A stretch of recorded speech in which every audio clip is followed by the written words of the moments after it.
Welcome back, everybody, and you're with the Platformer Chronicles. Today, we take a look at the Bomberman Trilogy on N64. Get N or Get Out.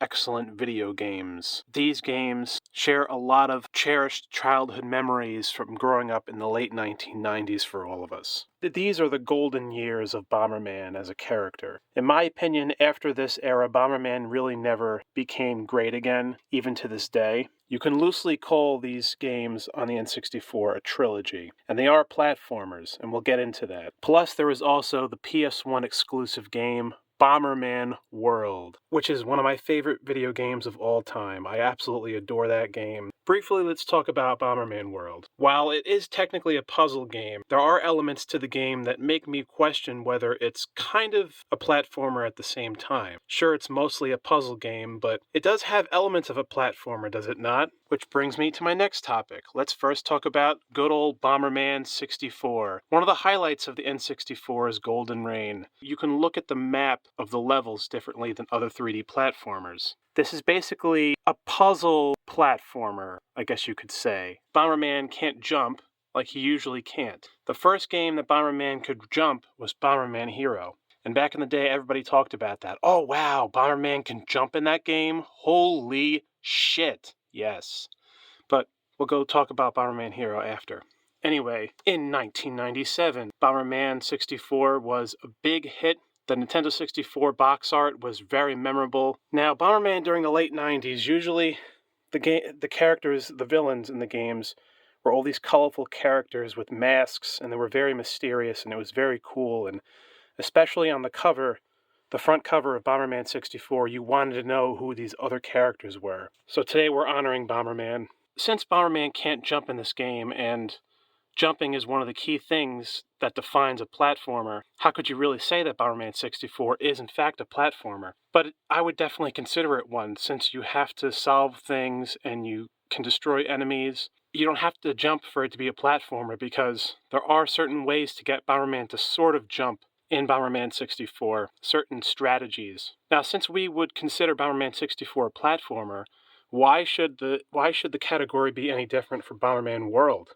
Sure, the surface is flat, the graphics, it's not three-dimensional like Bomberman 64, but it's basically the same shit. So, can't we consider Bomberman World half a platformer? But anyway, the intro to Bomberman 64 is also extremely memorable.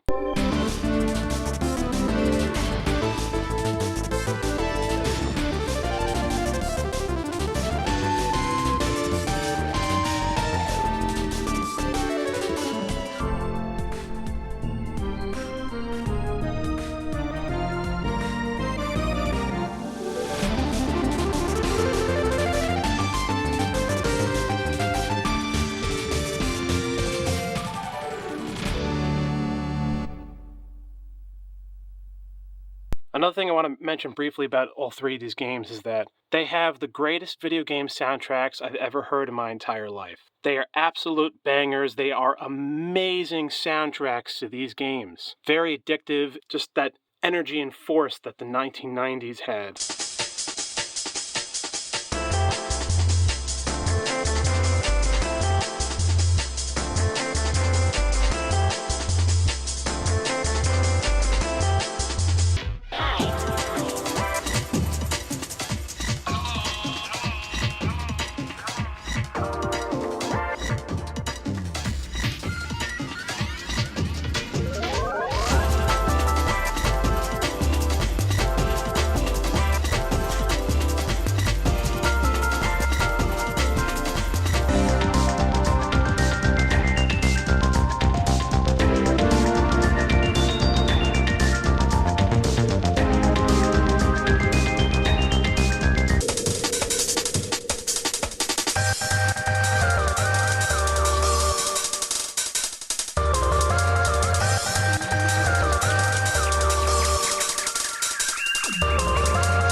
same thing with Bomberman World. Bomberman World has the best video game soundtrack of the Bomberman games. And especially the intro to Bomberman World was phenomenal.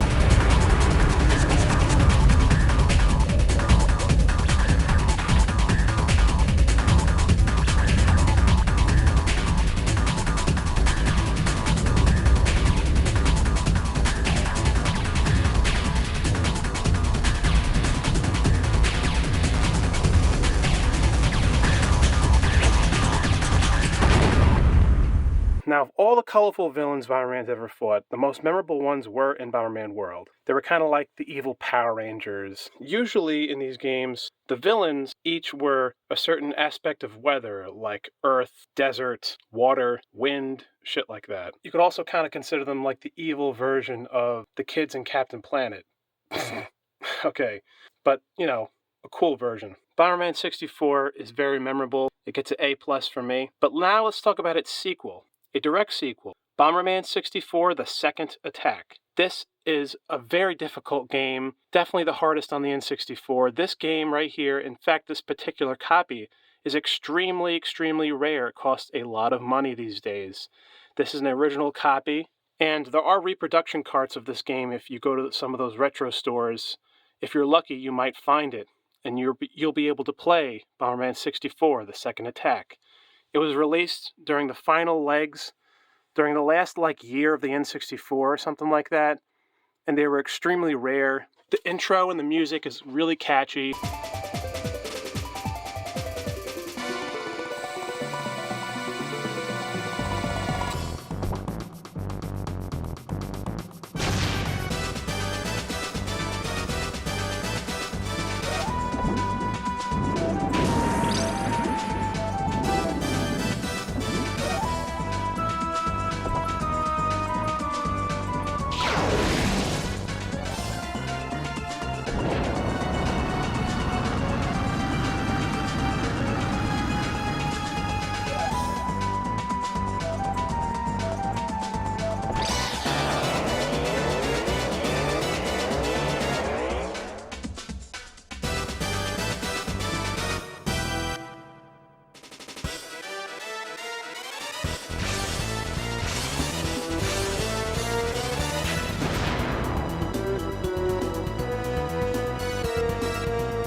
It's what you expect from a Bomberman game, but it has twists in it.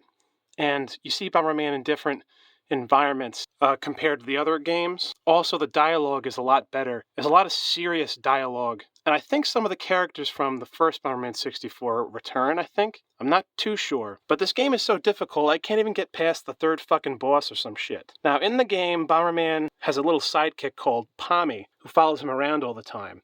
Now, Pommy is pretty funny, but he never shuts the fuck up. This is Bomberman 64, not Pommy 64. Shut the fuck up!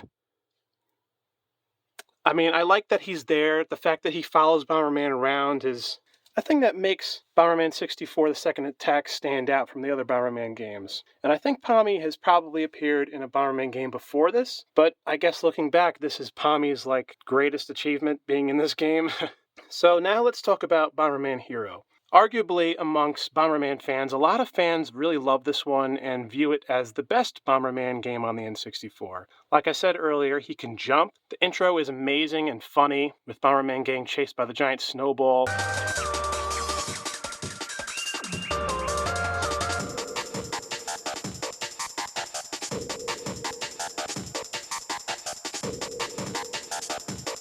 Bomberman has all kinds of new weapons that he uses in this game, from skis to rockets to a helicopter on top of his head, kind of like Rayman. The soundtrack, 5 stars, 6 stars, whatever the fuck stars. Bomberman Hero really is something else. And I just love every single thing about the game, from the music, from the graphics. There's also flying stages and stuff. I mean, it's the coolest, really. Now, Bomberman's main arch nemesis is a villain called Bagular or something. Bagular is also the main villain in Bomberman World. He's like the leader of the multicolor villains. So he's also the returning villain in Bomberman Hero. I don't think he's a villain in Bomberman 64 or Bomberman 64 The Second Attack. But you can consider Bagular kind of like the Dr. Robotnik or the Bowser or the Rez for Bomberman. He is like his main villain. What's especially cool about Bomberman Hero, if you defeat Bagular at the end of the game, there's a final secret boss that's extremely hard to get to, and it's Evil Bomberman, one of the coolest Bomberman characters ever.